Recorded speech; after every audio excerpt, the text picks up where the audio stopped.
میں چھوٹی سی تھی جب چچا چچی نے مجھے اپنے بیٹے اصغر کے لیے مانگ لیا اور بدلے میں اس کی بہن کی شادی میرے بھائی یاسر سے ہونا قرار پائی۔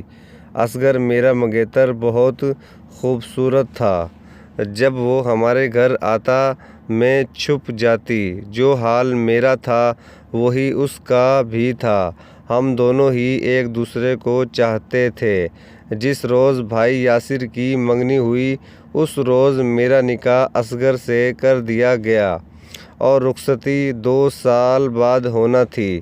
اصغر کی بہن ثمینہ میری بھابھی بن کر ہمارے گھر آ گئی تو ہماری خوشیوں کا کوئی ٹھکانہ نہیں تھا۔ والدہ اسے بہو نہیں بیٹی سمجھتی تھی اور مجھے یوں محسوس ہوتا تھا وہ میری ہونے والی نند تھی۔ میں سمجھ رہی تھی کہ اس کے ہمارے گھر آ جانے سے میری قسمت کو 4 چاند لگ جائیں گے، لیکن ایسا نہ ہو سکا، بلکہ اسی دن سے میری بدقسمتی کا آغاز ہو گیا۔ جس دن اس نے دلہن بن کر ہمارے گھر میں قدم رکھا، مجھے نہیں معلوم تھا کہ میری نند کو میرا بھائی پسند نہیں تھا۔ شادی کے اگلے دن سے ہی جھگڑا شروع ہو گیا۔ وہ اندر ہی اندر جھگڑتے، وجہ کسی کو معلوم نہ ہوئی، بس ثمینہ بھابھی روٹھ کر میکے چلی جاتی تو کئی دن تک ہم لوگوں کا سکون برباد رہتا۔ پھر والد چچا کی منت کر کے ثمینہ کو واپس لے آتے۔ ہم سب ان سے پوچھتے کہ کیا بات ہے۔ کچھ دن خاموشی سے گزرتے تو پھر وہی تماشا شروع ہو جاتا۔ بھائی کے کمرے سے میاں بیوی کے لڑنے اور چیخنے چلانے کی آوازیں آنے لگتیں۔ کبھی امی دوڑ کر جاتی، کبھی میں جا کر ان کی منتیں کرتی۔ آہستہ آہستہ اس جنگ میں چچی بھی شریک ہونے لگی۔ وہ بیٹی کی طرفداری کرنے لگی، سارا قصور یاسر کا بتاتی اور امی جان کو برا بھلا کہہ کر چلی جاتی، جبکہ میں جھگڑے کو مٹانے کی ہر ممکن کوشش کرتی۔ ایک روز چچا نے ابو کو کہا کہ تم لوگ میری بیٹی ثمینہ سے اچھا سلوک نہیں کرتے تو پھر اسے طلاق دے دو اور اپنی بیٹی کے بارے میں بھی سوچ لو۔ اگر ثمینہ کو طلاق ہو گئی تو ہم شاہدہ کی رخصتی نہیں لیں گے۔ میں کسی صورت اس بات کے لیے تیار نہ تھی کہ رخصتی سے پہلے مجھ پر مطلقہ ہونے کا داغ لگ جائے۔ اصغر اور میں ایک دوسرے کو دل و جان سے چاہتے تھے۔ میں مجبور تھی، اپنے بھائی اور والدہ کی مرضی کے بغیر چچا کے گھر نہیں جا سکتی تھی اور نہ ہی اصغر ہمارے گھر آ سکتا تھا۔ ہمارا کسی سے کوئی جھگڑا نہیں تھا۔ میں ہر صورت پر رخصتی چاہتی تھی، لیکن اب میری خوشیوں کی ڈور ثمینہ ہاتھ تھی۔ اگر وہ ہمارے گھر خوش آباد رہتی پھر میری شادی اس کے بھائی سے ہو سکتی تھی۔ وہی ہوا جس کا ہم سب کو ڈر تھا۔ بیٹی کی محبت نے ہماری چچی کو اندھا کر دیا اور انہوں نے بھی ثمینہ کی ہمنوائی میں طلاق کا مطالبہ کر دیا۔ چچا بیچارے چپ تھے۔ وہ جو کچھ بیوی اور بیٹی کے منہ سے سنتے اسی کو سچ مانتے۔ ان کو یہی یقین دلایا گیا کہ یاسر بہت بد مزاج اور چھوٹی چھوٹی باتوں پر جھگڑا کرنے والا ہے۔ اگر ثمینہ کو اس سے چھٹکارا نہ دلایا گیا تو وہ نفسیاتی مریض بن جائے گی۔ انہوں نے والد سے کہا کہ آخر کوئی تو بات ہے جو میری بیٹی بار بار تمہارے گھر سے بھاگ کر میکے آتی ہے، یہ کوئی معمولی بات نہیں ہے۔ اصغر نے اپنے والدین اور بہن کو بہت سمجھایا کہ یاسر برا نہیں ہے، ثمینہ کو پسند نہیں تو اس کی کوئی وجہ ہے۔ آپ لوگ وجہ معلوم کرنے کی کوشش کریں اور ان میں صلح کرا دیں، طلاق کی بات نہ کریں۔ والدین سے جواب میں یہی بات سننے کو ملتی کہ تم خود غرض ہو، شاہدہ تمہاری منگیتر ہے اور اس سے ہر حال میں تم شادی رچانا چاہتے ہو، تبھی تم کو بہن کی تکلیف محسوس نہیں ہوتی۔ تم اپنی محبت کو حاصل کرنے کی غرض سے بے غیرت ہو گئے ہو۔ یہ طعنہ ایسا تھا کہ اصغر اپنی زبان بند رکھنے پر مجبور تھا۔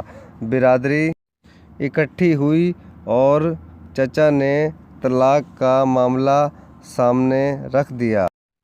جب ثمینہ کسی طور پر نہ مانی تو برادری نے بھی کہا کہ زبردستی لڑکی کو کب تک یاسر کے ساتھ گھر بسانے پر مجبور کرو گے، بہتر ہے کہ ان میں علیحدگی کرا دی جائے۔ تمام عمر کے رونے سے ایک بار کا رونا بہتر ہے، تاکہ یہ لوگ زندگی اپنی مرضی اور خوشی سے آرام سے جی سکیں۔ اس فیصلے کو حتمی شکل دلوانے کے لیے ثمینہ کا ماموں پیش تھا۔ ادھر میں کانپ رہی تھی۔ ظاہر ہے اگر بھابھی کو بھی طلاق دیتے تو پھر مجھے بھی طلاق مل جاتی، کیونکہ اب اس گھر میں میرا بہو بن کر جانا محال تھا۔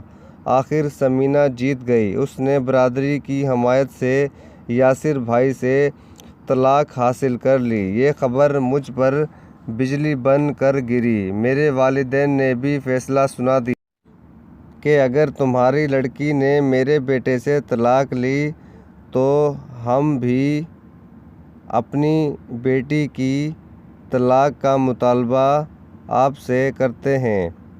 اس فیصلے کے بعد ایک ماہ مجھے روتے گزر گیا۔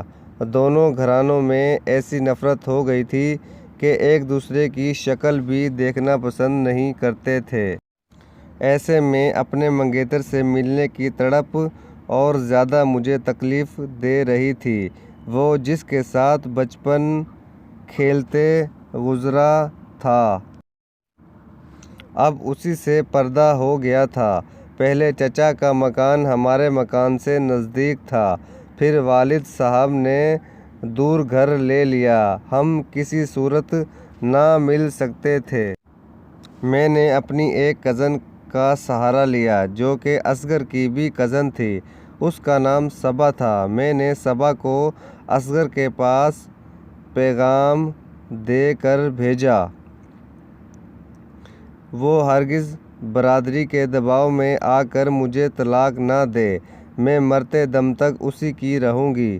اگر انہوں نے زبردستی طلاق دلوانے کی کوشش کی تو ہم کوئی دوسرا راستہ نکالیں گے ایک دوسرے کے ہو جانے کے لیے، ورنہ میں ایسی ہی عمر بھر بیٹھی ہی رہوں گی، چاہے اصغر دوسری شادی کیوں نہ کر لے۔ میں نے یہ بھی کہا کہ ہو سکے تو وہ مجھے ایک بار مل لے۔ میرا گھر سے باہر نکلنا ممکن نہیں، مجھ پر اکیلے جانے پر پابندی تھی، اور چچا کے گھر تو اب قدم رکھنا بھی محال تھا۔ چچی ہم لوگوں کی شدید مخالف ہو چکی تھیں۔ صبا اپنے شوہر کے ساتھ اصغر کے گھر گئی اور اسے میرا پیغام پہنچا دیا۔ اس نے کہا کہ شاید اسے کہو حوصلہ رکھے، میں اسے طلاق ہرگز نہیں دوں گا۔ اگر ملنا چاہتی ہے بے شک میں اس کے گھر جانے کے لیے تیار ہوں۔ اس نے ایک خط بھی صبا کے ہاتھ میں دیا۔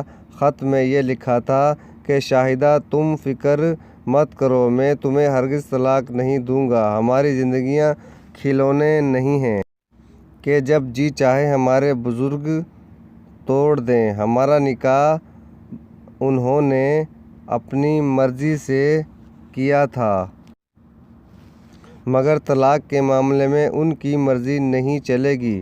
ہمارا آپس میں کوئی جھگڑا نہیں اور نہ ہمارا کوئی قصور ہے۔